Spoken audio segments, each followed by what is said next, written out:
Sebanyak 1.218 peserta didik di SMP Negeri 2 Katapang, Kabupaten Bandung, Jawa Barat, ikuti penilaian sumatif akhir semester tahun ajaran 2022-2023.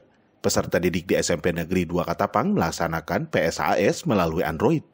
Pihak sekolah juga memfasilitasi peserta didik yang tidak memiliki Android, hingga dapat melaksanakan di ruang lab komputer. Ketua Panitia PSAS SMP Negeri 2 Katapang mengatakan, penilaian sumatif akhir semester tahun ajaran 2022-2023 berjalan selama 5 hari, serta dibagi 2 sesi.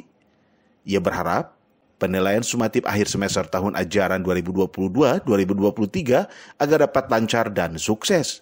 Ya, ini di SMP Negeri 2 Katapang, pelaksanaan PSAS ini dilaksanakan dari mulai hari ini, hari Senin tanggal 5, sampai dengan hari Jumat tanggal 9 Desember 2022.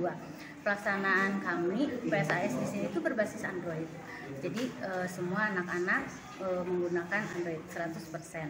Nah, bagi anak-anak yang tidak mempunyai handphone gitu ya, mereka kami fasilitasi untuk mengerjakan ujian PSAS ini di laboratorium TIK milik sekolah. Lebih kurang ada mungkin 20 orang ya, dari jumlah keseluruhan siswa yang mengikuti PSAS tahun ini, semester ganjil ini adalah sekitar 1.218 orang.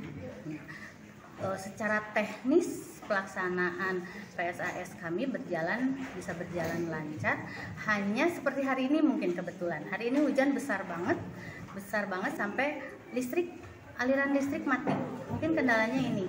Jadi bagi anak-anak yang memang tidak mempunyai handphone, yang biasa kami memfasilitasi mereka di laboratorium TIK, di komputer mengerjakannya, hari ini terkendala, tidak bisa mengerjakan di laboratorium TIK karena sedang mati lampu. Semoga mati lampunya tidak lama.